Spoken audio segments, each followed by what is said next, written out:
রাজধানী ঢাকার উত্তরার দিয়াবাড়িতে মাইলস্টোন স্কুল অ্যান্ড কলেজে প্রশিক্ষণ বিমান বিধ্বস্তের ঘটনায় কোমলমতি শিক্ষার্থীদের জীবন বাঁচাতে গিয়ে নিজের জীবন উৎসর্গকার শিক্ষিকা মাহরিন চৌধুরীর সমাধিতে শ্রদ্ধা নিবেদন করেছে বর্ডার গার্ড বাংলাদেশ ও বিজিবি পরিচালিত স্কুল কলেজের শিক্ষক শিক্ষিকা ও শিক্ষার্থীরা।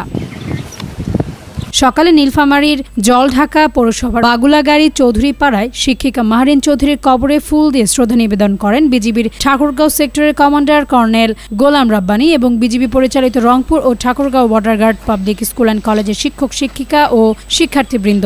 এ সময় 1 মিনিট নীরবতা পালন করা হয় এবং শিক্ষিকা মাহরিন চৌধুরীর সহ মাইলস্টোন ট্র্যাজেডিতে শাহাদাত বরণকারী সকলের রুহের মাগফিরাত কামনা করে মোনাজাত করা হয়।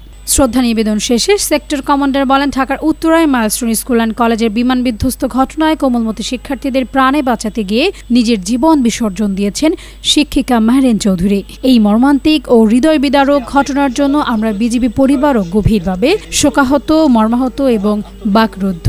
সেক্টর কমান্ডার আরও বলেন, শিক্ষিকা মাহরিন চৌধুরী শুধু একজন শিক্ষক নন, তিনি মানবতার এক মূর্ত প্রতীক। তিনি প্রমাণ করে গেছেন শিক্ষকতা শুধু একটা পেশা নয়, এটি সামাজিক দায়বদ্ধতা ও মানবিকতার সদা সমুজ্জ্বল একটি মহান ব্রত।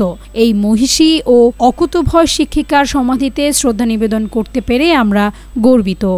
তাসনুবা বশি, এমি টিভি।